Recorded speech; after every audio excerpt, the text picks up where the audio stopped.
Okay, तो video number 5 start करते हैं। The inhibitors of folate synthase plus reductase inhibitors. ठीक है, इनहिबिटर्स हैं इनके। ठीक है, मिक्स क्यों? क्योंकि ये कॉम्बिनेशन एक है जो हम पढ़ेंगे अभी, उसको कहते हैं कोट्रिमेजोल। कोट्रिमेजोल जोल। ठीक है, it is the combination of two types of drugs. एक है सल्फा मिथैक्सोल, ठीक है, प्लस ट्राइमेथोप्रेम। ठीक है, इनके हमने दोनों की कॉम्बिनेशन इनकी क्यों की है और क्यों नहीं की? क्योंकि इनकी हाफ लाइफ सिमिलर है। ठीक है, और इनके कॉम्बिनेशन से सिनर्जिस्टिक रिएक्शन आ रहा था। ठीक है, 1+1 is equal to 3, that is the synergistic reaction. कि अगर ये 1 है और ये भी 1 है, दोनों की कॉम्बिनेशन से 3 टाइम्स रिएक्शन आ गया इंस्टेड ऑफ 2। ठीक, अच्छा, तो इसको कहते हैं सिनर्जिस्टिक रिएक्शन। क्लियर? ओके, तो अब this is the last video of folic acid antagonist. ठीक है, मैंने वीडियो नंबर 3 में इनहिबिटर्स ऑफ सिंथेज बता दिया था, फिर नेक्स्ट वीडियो में इनहिबिटर्स ऑफ, वीडियो नंबर 4 में रिडक्टेज बता दिया। अब इसमें मिक्स कर रहे हैं। ठीक, मिक्स यहाँ पे क्यों कर रहे हैं? क्योंकि यहाँ पे इसका एंटीबैक्टीरियल स्पेक्ट्रम देखिए, इन कॉम्बिनेशन की वजह से अदर्स भी बीच में आ गए। ठीक है, ग्राम नेगेटिव रॉड्स और ये ग्राम पॉजिटिव रॉड है, दोनों में भी अब ट्रीटमेंट हो सकती है। ठीक है, रेजिस्टेंस भी कम पाई जाएगी। तो अब इसका मैकेनिज्म ऑफ एक्शन और इसके ये एंटीबैक्टीरियल स्पेक्ट्रम डिस्कस करते हैं। ओके, तो एंटीबैक्टीरियल स्पेक्ट्रम इसका क्या है? इट इज़ यूज, पहले चलिए ये कर लेते हैं, फिर इसमें मैं अच्छी बात भी कर दूंगा एक। अच्छा, सिमिलर है वही बात के पैरामाइन एक बेंजोइक एसिड है प्लस पिटेरिडीन है, दोनों ने डाईहाइड्रोफोलेट बना दिया with the use of the synthase enzyme.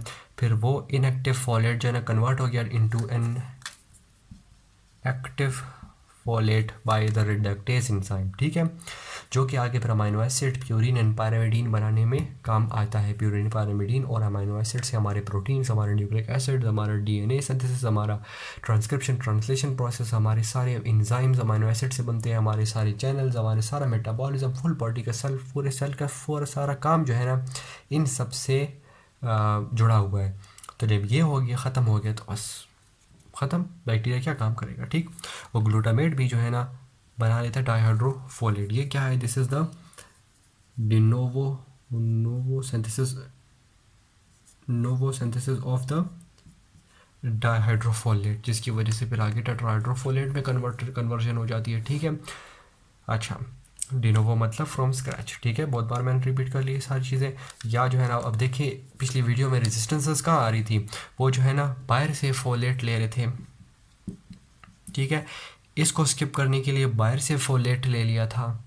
ठीक है, जो कि हमारा अपने ह्यूमंस, मतलब ये जो है ना माइक्रोब्स में प्रोसेस है हो रहा है, और ये माइक्रोब्स प्लस ह्यूमन में प्रोसेस हो रहा है। ठीक, तो हमारे ह्यूमंस में जो फोलेट होता था इनएक्टिव, जो डाइहाइड्रोफोलेट की फॉर्म में, वो यूज़ करके इन्होंने, ये लोग जो है ना, ये सिंथेज के जो इनहिबिटर्स थे उनको स्किप कर लेते थे। यहाँ पे आके जो है ना डायरेक्ट कन्वर्जन होके सारा काम कर लेते थे।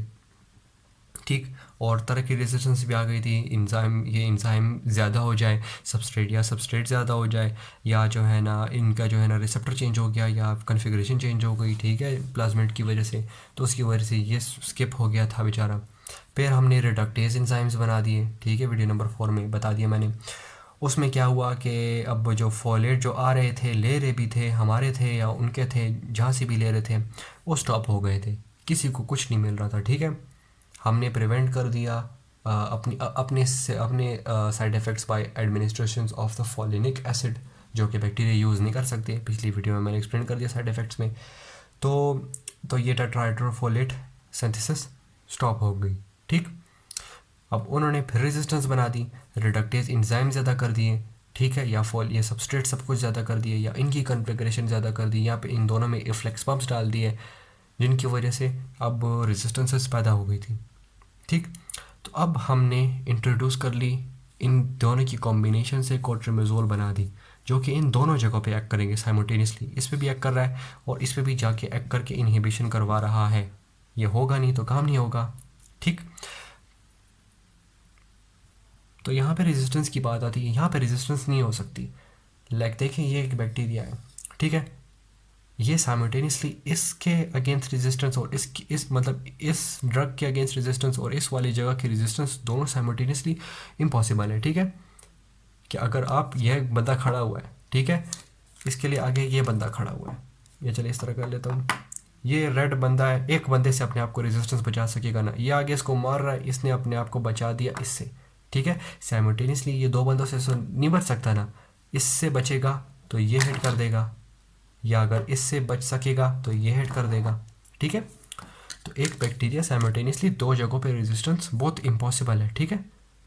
तो जो सिंथेस पे रेजिस्टेंट है वो वहाँ पे रिडक्टेस की वजह से इनहिबिशन हो जाएगी, जो रिडक्टेस पे रेजिस्टेंट है वहाँ पे सिंथेस वाली प्रोसेस रुक जाएगा, ठीक। तो इसी तरह ही इनका एंटीबैक्टीरियल स्पेक्ट्रम भी इसकी वजह से इंक्रीज हो गया। तो आप इसके एंटीबैक्टीरियल स्पेक्ट्रम पे आते हैं।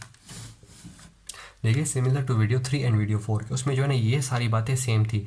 वीडियो नंबर 4 में वेजिनाइटिस वाली बात आ गई थी कि वो वीक एसिड ड्रग्स थे, वही ट्राइमेथोप्रिम ही है, ठीक है। वो ड्रग मैंने उसकी बारे में बता रहा था मैं, वो क्या है, वीक एसिड ड्रग है जिसकी वजह से वो प्रोस्थेटिक फ्लूइड और वेजाइना में जो है ना कंसनट्रेट हो जाता था, वहाँ पे जो वेजिनाइटिस को क्योर कर सकता था, ठीक है।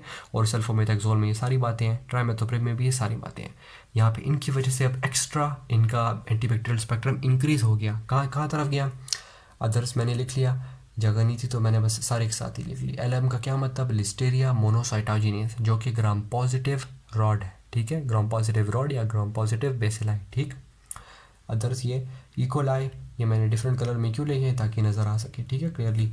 अच्छा, इकोलाई, शिगेला, प्रोटियस, मिराबिलस, लीजेनेला, ठीक, सैल्मोनेला एंड हीमोफ्लुअस इन्फ्लुएंजा, ठीक है, नज़र आ रहा है, ठीक है। This all are gram negative rods या ग्राम नेगेटिव बेसिलाई। तो आप देख सकते हैं सब में जो है ना ये थे, अब इनके एंटीबैक्टीरियल स्पेक्ट्रम भी इंक्रीज हो गया, ठीक। तो इनका मैकेनिज्म ऑफ एक्शन भी यहाँ पे क्लियर हो गया और इनका एंटीबैक्टीरियल स्पेक्ट्रम भी इंक्रीज हो गया। इसलिए जो है ना मैंने ये सेपरेट वीडियो सब में डिफरेंट बनाई क्योंकि बैक्टीरिया एंटीबैक्टीरियल स्पेक्ट्रम इंक्रीज हो गया था, ठीक। ओके, तो फार्माकोकाइनेटिक डिस्कस करते हैं ऑफ क्लोट्रिमेजोल, ठीक है। It is a combination of trimethoprim and sulfamethoxazole, ठीक है। अच्छा, तो अब ये प्रिपरेशन हम किस फॉर्म में देंगे, देख मतलब कॉम्बिनेशन फॉर्म है ना, तो सबकी इन दोनों के रेशो क्या होंगे, 6 पार्ट्स में डिवाइड होगी ये ड्रग, ठीक है, जिसमें जो है ना 5/6 पार्ट जो है ना सल्फामेथाक्सोल है एंड 1/6 पार्ट जो होगा ट्राइमेथोप्रिम होगा, ठीक है। कि अगर कोई ड्रग कह रहा हूँ यही ड्रग है, इसको हम अगर 6 पार्ट्स में डिवाइड कर ले, ठीक है, तो ये 1 2 3 4 5, ये 5 पार्ट्स क्या हैं, सल्फामेथाक्सोल है, ठीक है। और ये 1 पार्ट क्या है, ये ट्राइमेथोप्रिम है, ठीक है, सिर्फ 5/6 पार्ट है। ये हमने जब मतलब ये क्यों दिए हैं वो मैं बताता हूँ। इससे पहले मैं बता दूँ कि ये जब हम रेशो एडमिनिस्टर करते हैं हमारी बॉडी में, जब एब्जॉर्ब होती है ना, तो इसकी वजह से हमारी प्लाज्मा में ना रेशो बन जाता है 21 रेशो, ठीक है। तो 21 में से 20 रेशो क्या होगा, सल्फामेथाक्सोल होगा एंड 1/21 रेशो, ठीक है। ये एब्जॉर्प्शन की वजह से ये रेशो डिफरेंट हो जाता है, ठीक है। तो ये 1 पार्ट ट्राइमेथोप्रिम का। अब आप कहेंगे यार हमने 5 पार्ट्स ऑफ सल्फामेथाक्सोल क्यों लिए और 1 पार्ट ऑफ ट्राइमेथोप्रिम क्यों लिए, रीज़न मैं बताता हूँ उनके, यहाँ पे बताता हूँ, ठीक है। अच्छा, पहली बात ये है कि ट्राइमेथोप्रिम क्या, इट इज़ मोर पोटेंट का क्या मतलब, less dose and same effect. ये 5 पार्ट्स हैं और ये 1 पार्ट है, लेकिन फ़र्क क्या है, सिमिलर है। दूसरी बात, हमने इनको कॉम्बिनेशन क्यों किया, क्योंकि इनकी हाफ लाइफ सिमिलर है, ठीक है। अच्छा, और उसके बाद अलावा जो है ना ये मोर पोटेंट भी हो गई, it is more lipid soluble, ठीक है। लिपिड सॉल्यूबल ज़्यादा है तो मतलब ये अच्छी तरह बैरियर क्रॉस करेगा, so it has more volume of distribution, के ज़्यादा कंपार्टमेंट में अच्छी तरह जो है ना ये फैल जाती है, ठीक। तो इसलिए जो है ना हमने ये थोड़ा डोज यूज़ किया, ठीक है। और ये मोर पोटेंट कितनी है, 20 to 50 फोल्ड्स ज़्यादा है, ठीक है। फोल्ड का क्या मतलब, टाइम्स, ठीक है, सही में मतलब है। तो इसलिए जो है ना हम ये प्रिपरेशन दी है, ठीक है। ओके, समझ आ गई। और इसके अलावा इन दोनों को हमने कॉम्बिनेशन में क्यों लिया है, एक बात की हाफ लाइफ सिमिलर है, दूसरी बात की डिफरेंट अटैक ऑफ एक्शन है, और तीसरी बात की इनकी हर डिफरेंट जगह में कंसंट्रेट होती हैं। अब वीडियो नंबर 3 में मैंने ये डिस्कस किया, वीडियो नंबर 4 में ये डिस्कस किए, ठीक है। इनकी मैं सेपरेट प्रॉपर्टी बता देता हूँ। पहले वीडियो नंबर 3 का बता दूंगा, चले वो पहले देखी होगी।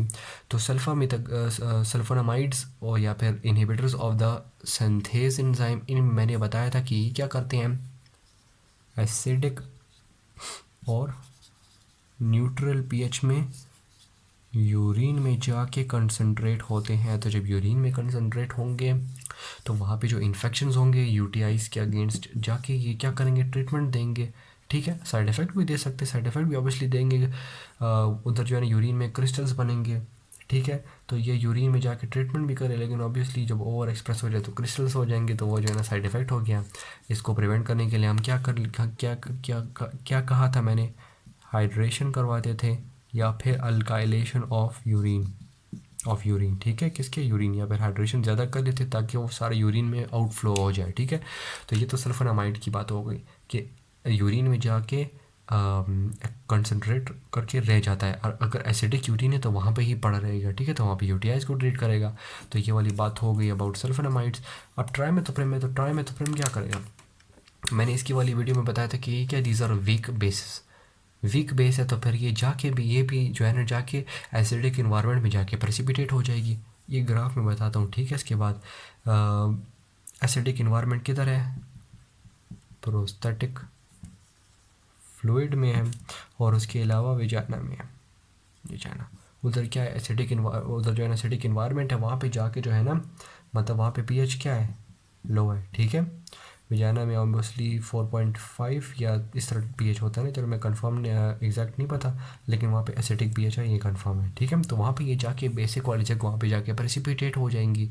तो वहाँ पे जाके वेजानाइटिस मैंने डिस्कस किया था वीडियो नंबर 4 में, वेजानाइटिस बताया था, और यूटीआईज़ भी, तो प्रोस्टैटिक फ्लूइड में तो यूटीआईज़, और यहाँ पे तो वेजानाइटिस इन्फेक्शन क्लियर करेगा। तो इसी तरह ही जो है ना वाइड स्पेक्ट्रम इसका इसीलिए ज़्यादा होगा, ये डिफरेंट जाके एक्शन कर रहा है, इन पे रेजिस्टेंसेस भी नहीं आ रही, इनकी जो फार्माकोकाइनेटिक्स भी ऑलमोस्ट सिमिलर है। ठीक है, और एडमिनिस्ट्रेशन हो रही है। ठीक है, इन ड्रग्स की ग्रेटर वॉल्यूम ऑफ डिस्ट्रीब्यूशन। ठीक, तो इसीलिए जो है ना ये ड्रग्स बहुत एक दूसरी मतलब इसलिए ज़्यादा अच्छी है क्योंकि बहुत सेपरेटली बहुत अच्छी तरह दोनों जाके फैल जाती हैं। ठीक, अच्छा, तो अब ये ग्राफ का करते हैं।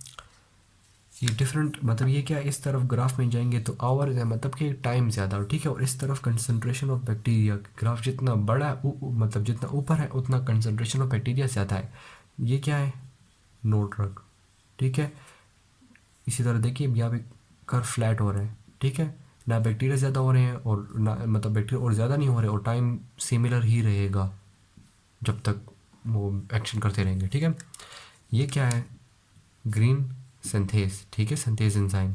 ठीक, वही सॉरी ये मैंने इधर गलत बना दिया, इधर मुझे ग्रीन, ये मतलब मैं इस तरह कह रहा था ये ग्रीन ग्रीन है, रेड रेड है, और असल में ट्राइमेथोप्रेम जो है ना, ये ट्राइमेथोप्रेम है, सॉरी ये ट्राइमेथोप्रेम है,